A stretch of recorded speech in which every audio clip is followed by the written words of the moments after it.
ఏనుగే. ఎక్కడో నీళ్లల్లో ఉండేది మొసలి, భూమి మీద తిరిగేది ఏనుగు.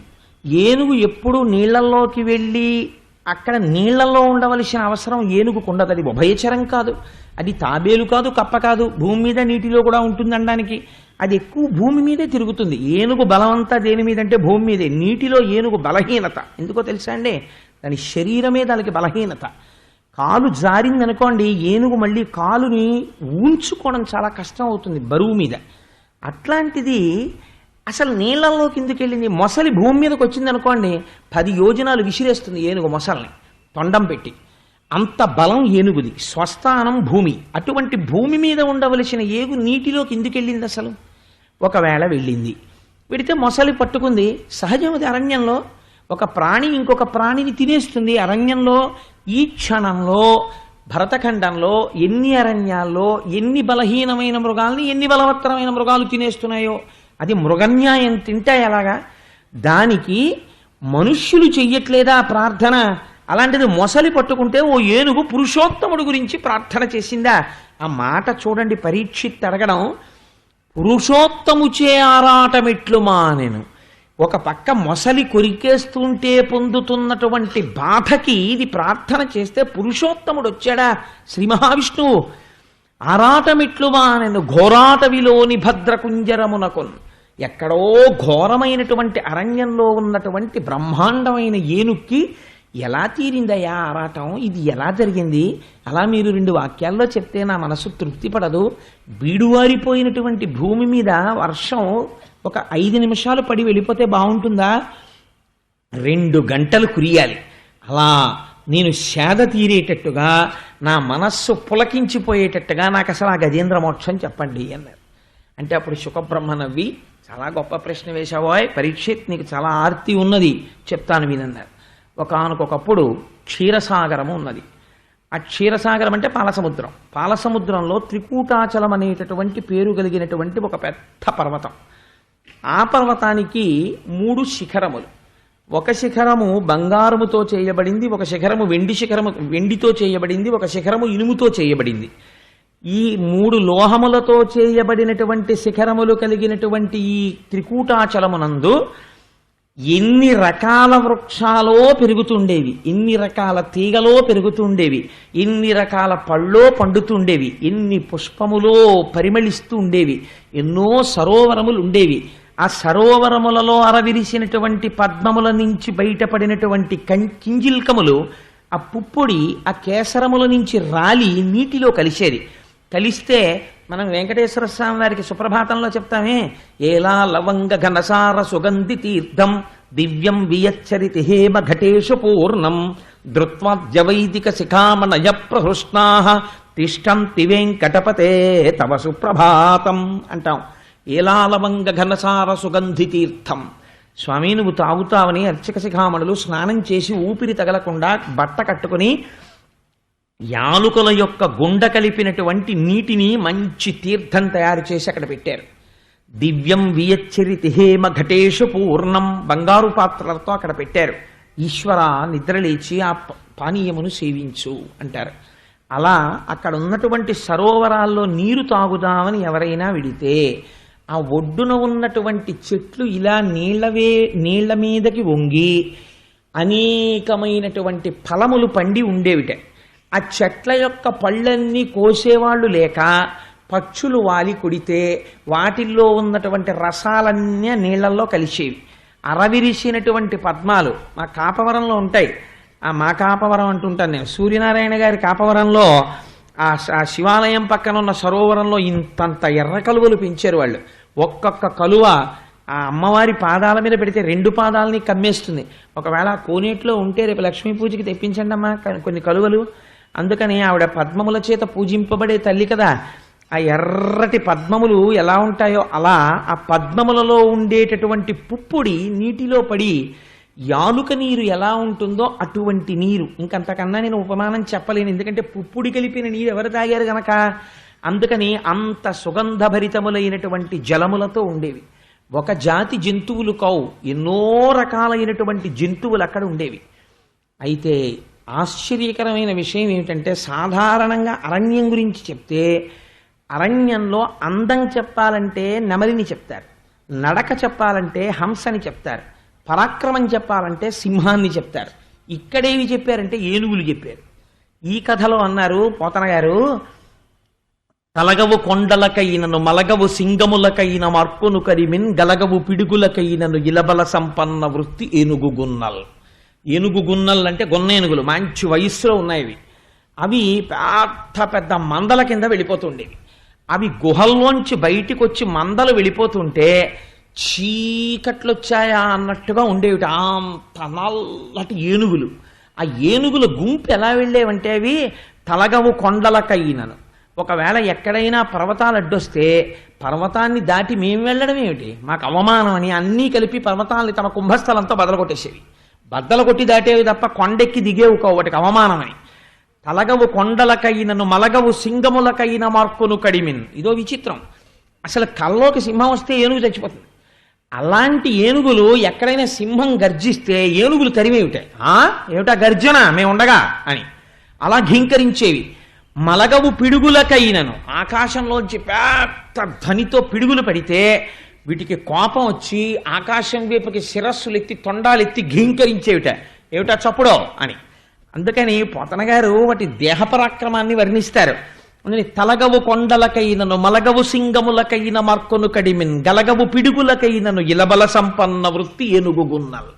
ఏమిటి తల్లరికి కారణం? ఇలబల సంపన్న వృత్తి, భూమి మీద వాటికి ఉన్న బలం అటువంటిది అంటున్నారు. మీరు ఇక్కడే చాలా గమ్మత్తైనటువంటి విషయం ఒకటి పోతన గారు అన్నారు. పోతన గారిది స్వేచ్ఛానువాదం అండి. పోతన గారి గజేంద్ర మోక్షం వింటే దాని అనుభవం వేరు. నేను అందుకే ఇవాళ రామాలయంలోకి వెళ్ళి మరీ వచ్చా. ఎందుకంటే ఇందులో కొన్ని పద్యాలు రామచంద్రమూర్తి రాశారు, పోతన గారు కూడా రాయలేదు. ఆ పద్యాలు వచ్చినప్పుడు మీకు అక్కడ ఉన్నటువంటి విశేషాన్ని వివరణ చేస్తాను. ఎంత చిత్రమైనటువంటి విషయం జరిగేదంటే, ఆ ఏనుగులు నడిచొస్తుంటే పులుల మొత్తంబులు పొదరిండ్లలో దూరు ఘొరభల్లు కముల్ గుహల చొచ్చు భూదారములు నేల బొరియలలో దాగు. అసలు ఇలాంటి సన్నివేశం ప్రపంచంలో ఎక్కడైనా ఉంటుందండి? హరిదంతములకేగు హరిణ చెయ్యం మహిష సంఘంబులు మడుగులలో సొచ్చు గండశైలంబుల కపుల ప్రాకు.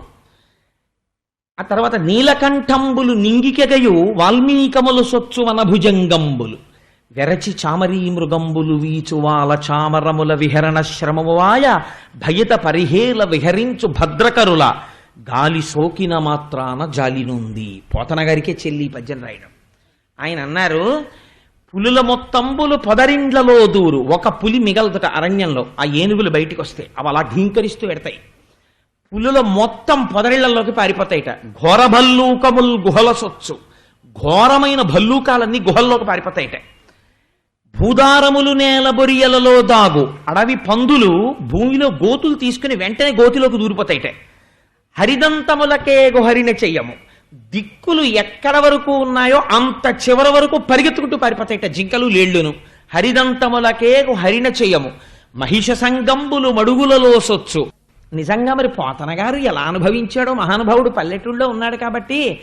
దున్నపోతు నీటిలో స్నానం చేస్తే ఓ పట్టాన పైకి రాదు, గేదికని. ఆవు అసలు వెళ్ళనే వెళ్ళదనుకోండి, అందులో పడుకుని ఏదో సబ్మెరైన్ పైకి తేలినట్టు మొహం కూడా పెట్టేసి వీపోటే కనపడుతుంటుంది, అలా మునిగుంటుంది అది. అందుకని దానికి భయం వేస్తే మహిష సంగంబులు మడుగులలో సొచ్చు, ఏనుగు నీళ్లలోకి వెళ్ళదు. అందుకని దున్నపోతు నీళ్లలో దూరిపోయిందిటే. గండశైలంబుల కపుల ప్రాకు, కోతులు అవి పెద్ద పెద్ద రాళ్ళు ఎక్కడుంటే రాళ్ల మీదకి ఎక్కేసి అక్కడ కూర్చుని చూస్తున్నాయి వస్తున్న ఏనుగుల్ని. గండశైలంబుల కపుల ప్రాకు వాల్మీకముల సొచ్చు వన భుజంగంబులు, పెద్ద పెద్ద పావులు భయపడిపోయి గబగబ గబగబా ఎక్కడ కనపడితే అక్కడ పుట్టల్లోకి పారిపోయేవిట. నీలకంఠంబులు నింగికెగయు, నెమలి సాధారణంగా ఎక్కువ పైకి ఎగరదు. దానికి ఎందుచేత అంటే వెనకాల ఉండేటటువంటి ఆ పుచ్చము చాలా పెద్దది ఉంటుంది. అందుకని ఏదో మహా ఎగిరితే ఓ చెట్టు మీద వరకు ఎగురుతుంది. నెమలి ఆకాశం మీదకి ఎగిరిపోయింది. అంటే భయంతో ఉన్నవాడు 80 ఏళ్ల ముసలాయనే గేది పొడిచింది అనుకోండి దూకేస్తాడు. ఎక్కడి నుంచి వచ్చింది బలం అంటే భయంలోంచి వచ్చింది. అందుకని నీలకంఠంబులు నింగికెగయు, నెమళ్ళు ఆకాశంలోకి ఎగిరిపోయేట. నీలకంఠంబులు నింగికెగయు. అసలు ఆశ్చర్యకరమైనటువంటిది ఏమిటో తెలుసా అండి ఆ పద్యంలో? వెరచి చామరీ మృగంబులు వీచువాల చామరముల విహరణశ్రమము వాయ భయద పరిహేల విహరించు భద్రకరుల గాలి సోకిన మాత్రాన జాలినుంది. మనం ఈశ్వరుడికి చామరం వీజయామి అని ఒక సేవ చేస్తాం. చామరం ఎందుకు వేస్తారు చెప్పండి? ఛత్రం ధారయామి, గొడుగు పడతారు. ఓ విసినికర్ర పెట్టి విసరచ్చు కదా స్వామివారికి, అలా విసర్రు. అసలు మీకు ఒక విచిత్రమైన విషయం చెప్పనండి. విసినికర్ర పెట్టి ఈశ్వరుడికి విసిరితే ఎలా విసురుతారో తెలుసా? పట్టుగుడ్డతో చేసినటువంటి విసినికర్ర చేసి సాంబ్రాణి పొగ మీద దాన్ని గమ్మత్తుగా అటు ఇటు పట్టి విసురుతారు. ఆ అందం చూడాలి సేవ చేసినప్పుడు. ఆ పొగ పట్టుగుడ్డ విసినికర్రకి పట్టుకుని ఇది విసురుతున్నప్పుడు ఆ సాంబ్రాణి ఆయన మీదకి ఎడుతుంది. అంత జాగ్రత్తగా వేస్తారు సాంబ్రాణి. ధూపం వేసినప్పుడు అంత అందంగా వేయాలి. ఒక్కసారి అలా ముక్కు దగ్గర చూపించి ఇలా తీసేయాలి. ఓహ్ గిరగిర గిరగిర తిప్పుతూ ఉంటారు దాన్ని. అందుకే అర్చన అన్నది ఒక కళ, ఈశ్వరుడిని అర్చించడం. చంద్రశేఖర పరమాచార్య స్వామి వారు పూజ చేస్తుంటే పసిపిల్లలు అలా ఉండిపోయేవారట. పరమాచార్య స్వామి అసుర సంధ్య వేళలో ఒకసారి పీఠార్చన చేస్తున్నారు. జనం కనుచూపు మేర కూర్చుని ఉన్నారు. ఇక్కడ ఆయన పీఠార్చన చేస్తుంటే ఎక్కడో అదేదో పెద్ద హోటల్ ఉంది అక్కడ, ఆ హోటల్ వరకు ఉన్నంత జనంలో ఒక తల్లి పక్కన కూర్చున్నటువంటి ఒక పిల్ల, అమ్మ శారదాదేవికి కట్టిన పట్టుచీర ఎంత బాగుందోనే, అమ్మ నాకు ఆ పట్టుచీర ఇప్పించవే, నాకు ఆ పట్టుచీర ఇప్పించవే అంటోంది. నోరు ముయ్యి అంటూ పూజ అయ్యే వరకు కూర్చోబెట్టుకుంది ఆవిడ. పూజ అయిపోయింది, వరుసగా వచ్చి తీర్థం తీసుకుని వెళ్ళిపోతున్నారు. ఇంత నోరు నొక్కి ఈ పిల్లని తీసుకుని వస్తోంది. తీరా దగ్గరికి వెళ్ళాక చీర కావాలంటుందేమో అని. చంద్రశేఖర పరమాచార్య స్వామి వారు ఆయన పూజ, ఆయన నిష్ఠ, ఆయన సన్యాసం అంటే ఎటువంటివో తెలుసా అండి?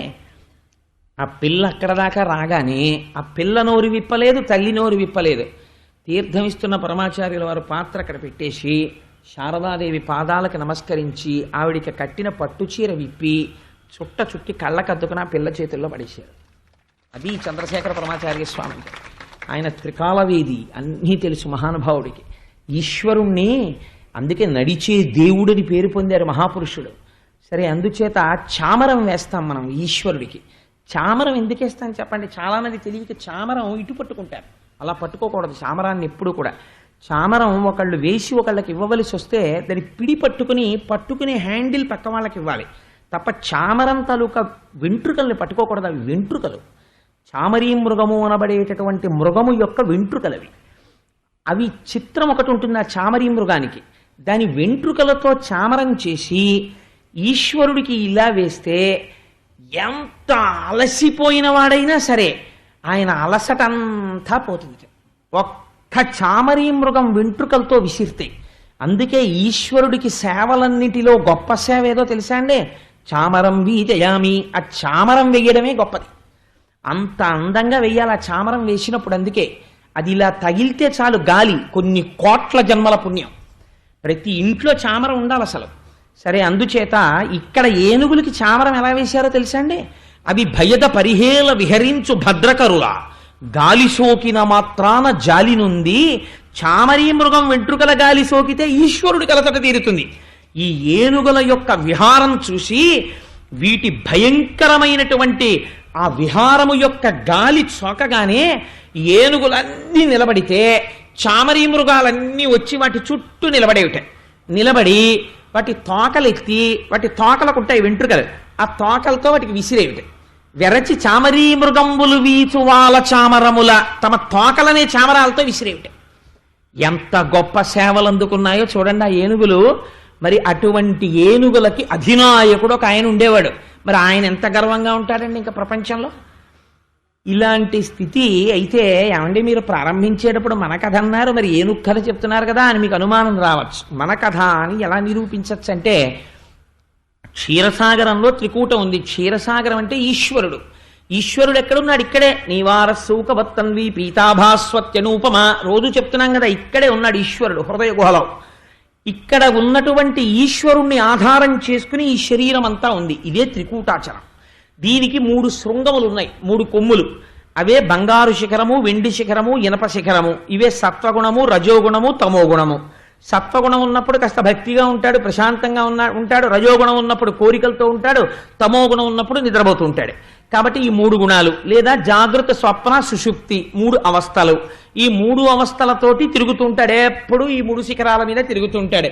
ఇక్కడే ఎన్నో ఉద్యానవనాలు, సరోవరాలు, పద్మకింజిల్కాలు, పళ్ళు, చిలకల కొట్టడాలు, అంటే భోగాలన్నీ ఇక్కడే ఉన్నాయి.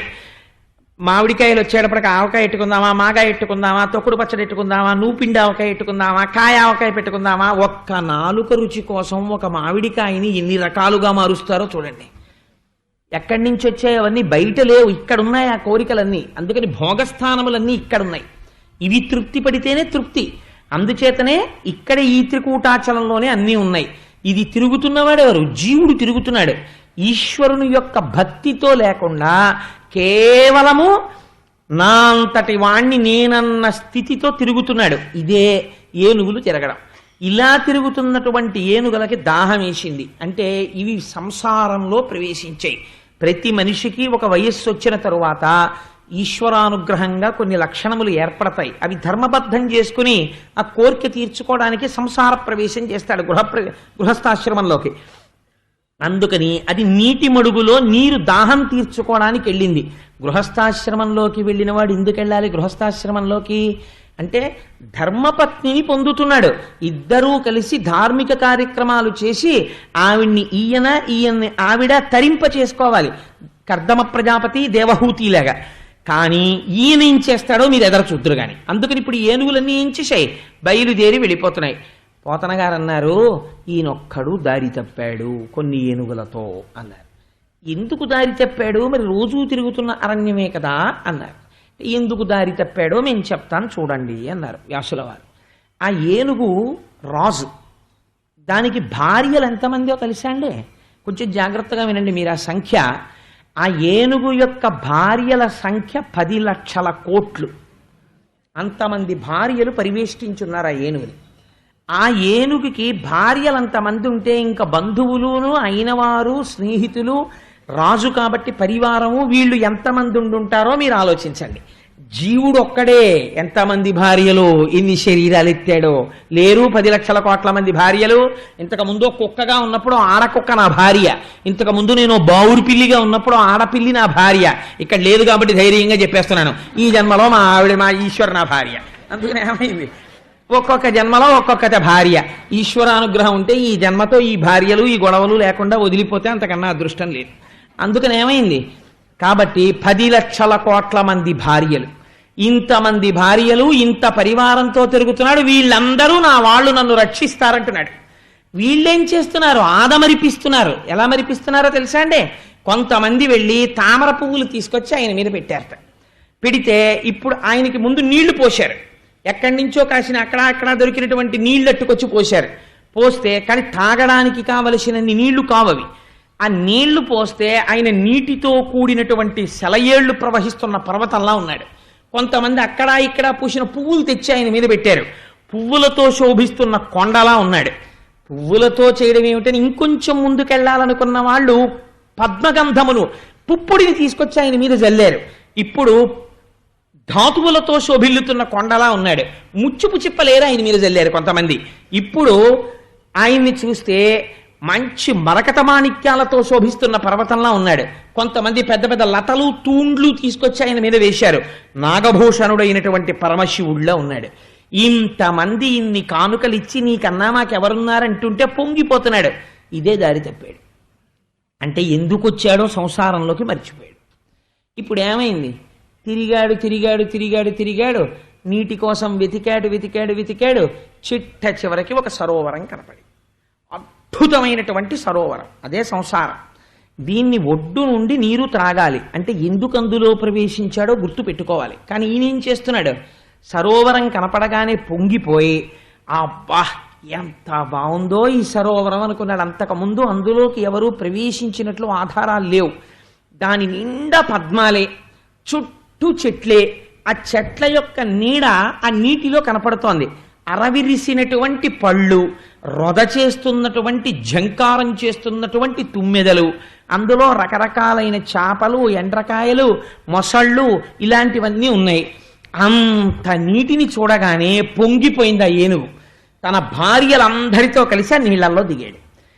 నీరు తాగేవాడు నీళ్లల్లో దిగాలా, నీటి ఒడ్డు నుండి తాగాలా? నాకు దాహం వేసింది అనుకోండి, బిందెలో దూకేయకూడదు. నేను బిందెలో నీళ్లు తాగాలి, దూకినా పట్టదనుకోండి గొడవలేదు, కానీ ఓవర్ హెడ్ వాటర్ ట్యాంక్లో దూకేయకూడదు కదా. అందుకని ఆ నీరు తాగాలంతే. కానీ ఈయనేం చేస్తున్నాడు, సరోవరంలోకి దూకాడు. ఈయన దూకితే వెనకాల వాళ్ళు దూకేశారు, ప్రభువు దూకేశాడు, మనకే వాళ్ళు దూకేశారు. చుట్టూ భార్యలు నిలబడ్డారు. ఇప్పుడు ఈయనకు కోరిక పుట్టింది, నేను ఎంత మొనగాన్నో నా భార్యలందరికీ చూపించాలి. కాబట్టి ఏం చేశాట అంటే, ఇహలోకేంద్రుడు హస్తరంధ్రముల నీరెక్కించి పూరించి చండభ మార్గంబునకెత్తి నిక్కివడి నుడ్డాడించి పింజింప ఆ రభటిన్ నీరములోన పెల్లగసి నక్రగ్రాహపాటీనముల్ అభమందాడడు మీన కర్కటములన్ పట్టెన్ సురల్ మురాన్ పడన్. పోతన గారికే చెల్లిందండి ఆ అనువాదం. గట్టిగా పాదములను ఊంచుకుని నిలబడినటువంటి వాడై తాగడానికి వెళ్ళిన వాడు నీళ్లు తాగడం మానేశాడు. ఇహలోకేంద్రుడు హస్తరంధ్రముల నీరెక్కించి పూరించి తొండ నిండా నీళ్లు లాగాడు. బోలెడని నీళ్లు వెళ్ళాయి. ఎలా లాగాడు, విపరీతమైన హార్స్ పవర్తో లాగేశాడు. ఒంట్లో ఓపిక ఉంది కదా మరి, అందుకని కండకావరం అంత నీరు లాగాడు. లాగితే ఆ నీటి వేగంతో పాటుగా చేపలు వెళ్ళిపోయాయి లోపలికి, మొసళ్ళు వెళ్ళిపోయాయి, ఎండ్రకాయలు వెళ్ళిపోయాయి. ఆ తొండంలోకి వెళ్ళిపోయిన తర్వాత ఇప్పుడు ఏం చేశాడు, ఒక్కసారి భార్యల వంక చూశాడు. ఆ నీరంతా తొండంలో నిలబెట్టాడు. నిలబెట్టి, చూశారా ఎంత నీరు లాగేశానో అన్నాడు. అంత నీరు బుస్సం లోపలికి వెళ్ళిపోగానే వాళ్ళు తెల్లబోయి, ఆహా మా ఆయన శక్తిని చూస్తున్నారు. ఇప్పుడు ఊంచుకుని ఆ తొండాన్నిలా పైకెత్తాడు. పైకెత్తి లైవ్ టెలికాస్ట్ ఇస్తారండి పోతన గారు.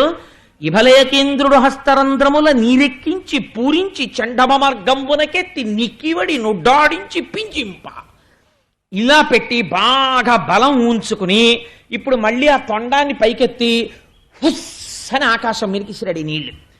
ఇలా పెట్టి పైకి చిమ్మితే లోపల ఉన్నటువంటి గాలి శక్తితోటి ఎంత ఆశ్చర్యం జరిగిందో తెలుసా అండి. ఈ తొండంలో ఉండిపోయినటువంటి చేపలన్నీ వెళ్ళిపోయి మీనరాశిలో పడిపోయి, ఇందులో ఉన్న ఎండ్రకాయలన్నీ వెళ్ళిపోయి కర్కాటక రాశిలో పడిపోయి, ఇందులో ఉన్న మొసళ్ళన్నీ వెళ్ళిపోయి మకర రాశిలో పడిపోయి 3 రాశుల్లో పడేటట్టు కొట్టాడు. ఇది చూసి దేవతలు ఆకాశంలో తిరుగుతున్న వాళ్ళు ముక్కున వేలేసుకుని ఉండిపోయారట. ఏమి ఏనుగురా, ఏం బలం రా ఇది అన్నారట. ఇభలోకేంద్రుడు హస్తరంధ్రముల నీరెక్కించి పూరించి చండభ మార్గంబునకెత్తి నిక్కివడి నుడ్డాడించి పింజింప ఆరభటి నీరములోన పెల్లగసి నక్రగ్రాహపాటీనముల్ లభమందాడెడు మీన కర్కటములన్ పట్టెన్ సురల్ మ్రాన్పడన్. ఇలా చేశాడు. ఆయన చుట్టూ ఉన్న వాళ్ళందరూ కూడా చాలా సంతోషపడిపోయారు. అబ్బో చూసావా మా ఆయన ప్రజ్ఞ అనుకున్నారు. ఆయన దిగిపోయాడు, ఆయనతో పాటు భార్యలు దిగిపోయారు, బిడ్డలు దిగిపోయారు, బంధువులు దిగిపోయారు, స్నేహితులు దిగిపోయారు, పరివారం దిగిపోయారు, అందరూ దిగిపోయారు. నీళ్లు తాగేస్తున్నారు, నీళ్లు చిమ్మేస్తున్నారు, తొండంతో కొట్టేస్తున్నారు, కాళ్లతో తొక్కేస్తున్నారు, పువ్వులు పీకేస్తున్నారు. కనబడినటువంటి చిన్న చిన్న మొసళ్ళని వాటిని తొక్కి చంపేస్తుంటే పావుగంట అయ్యేటప్పటికి చచ్చిపోయిన చేపలు తాబేళ్లు అన్ని తిరగబడిపోయి ఆ నీటి మీద తేలిపోయి పద్మములు తెగిపోయి గట్లు తిరగదోయబడి కొమ్మలు విరిగిపోయి నీరు బురదైపోయి అంతా కూడా కల్మషమైపోయింది. ఒకదాని మీద ఒకళ్ళు నీళ్లు జల్లేసుకుంటూ మళ్ళీ ఒడ్డుకొచ్చి మట్టి పోసేసుకుంటూ మళ్ళీ నీళ్లలోకి వెళ్ళి మళ్ళీ నీళ్లు పోసేసుకుంటూ ఏనుగులు స్నానం చేస్తుంటే చూడడం ఎంత అందంగా ఉంటుందో. నిజంగా మా చిన్నతనంలో మా ఊరు సర్కస్ వచ్చినప్పుడు ఏటికి ఏనుగుల్ని తీసుకొచ్చేవారు స్నానానికి. ఏటికి స్నానానికి వచ్చిన ఏనుగుల్ని చూడడానికి ఒక పీరియడ్ క్యాన్సిల్ చేసి పంపించేవారు మా స్కూల్లో. అంత గొప్ప స్కూల్ మాది. అంటే నేను ఆ మాట ఎందుకంటున్నానో తెలుసా అండి, అలా అనుభవింపచేశారు ప్రకృతిని. చూడండి రా, వెళ్ళి చూసి అనుభవించండి, మీకు తెలుస్తుంది దాని గొప్పతనం అని. మేమందరం ఏటిగట్టెక్కి కూర్చుంటే ఆ ఏనుగులన్నీ వచ్చి ఏట్లో స్నానం చేసి ఘీంకారాలు చేసుకుంటూ ఆడుకుంటూ ఇసుక ఒడ్డుకొచ్చి ఇసుక తీసుకుని మళ్ళీ ఇలా పోసేసుకుని మళ్ళీ వెళ్ళి మళ్ళీ స్నానం చేసేసి ఆ ఒడ్డుకొచ్చి ఇలా పడుకుని అవి ఆడుకుంటుంటే గంటల గంటలు చూసి చీకటి పడిపోయిన తర్వాత ఆ మెళ్ళో గంటలు టాంగ్ టాంగ్ అని మోగుతూ మామటి వాళ్ళు హాయ్ హాయ్ అంటుంటే మళ్ళీ ఏనుగులన్నీ నడిచి వెళ్ళిపోతుంటే వాటి కాలు వంక చూసి వాటి గోళ్ళు వంక చూసి దాని తొండం వంక చూసి దాని వీపు వంక చూసి మేము పొంగిపోయి వచ్చేవాళ్ళం. ఎదర గజేంద్ర మోక్షం చెప్పాలని ఈశ్వరుడు ఏనుగుల్ని బాగా చూపించాడేమో నాకు. అందుకని అలా ఎంత సంతోషంగా ఉండేదో ఆ ఏనుగుల్ని చూస్తే. అంత అల్లరి, ఒకటా రెండా, కొన్ని కోట్ల కోట్ల ఏనుగులు ఇవి ఇంత అల్లరి చేస్తున్నాయి సరోవరంలో. ఇంత అల్లరి చేస్తుంటే ఇన్ని ప్రాణులు చచ్చిపోతుంటే ఒకరు చూశారట. ఎవరు వారు? సరసిలో నుండి పొడగని సంభ్రమించి ఉదరి కుప్పించి లంఘించి హుంకరించి భాను కబళించి పట్టు స్వర్భానుపగిది ఒక్క మకరేంద్రుడి భరాజు నుడిసిపట్టే. పోతన గారు ఒక అద్భుతమైన సామ్యం వేసేశారు. గ్రహణంలో సూర్యుణ్ణి పట్టినట్టు, అంటే గ్రహణం వదిలిపెడుతుంది, అలా ఆ నీటిలో ఉన్నటువంటి ఒక పెద్ద మొసలి చూసింది. ఈ ఏనుగు చాలా అల్లరి చేస్తోంది. ఇంత అల్లరికి ప్రధాన కారణము ఈ నాయక ఏనుగే. దీన్ని పట్టుకోవాలనుకుంది. If you like this video, hit the like button. For more videos, subscribe to our channel. If you have learned anything from this video, comment down below. Subscribe.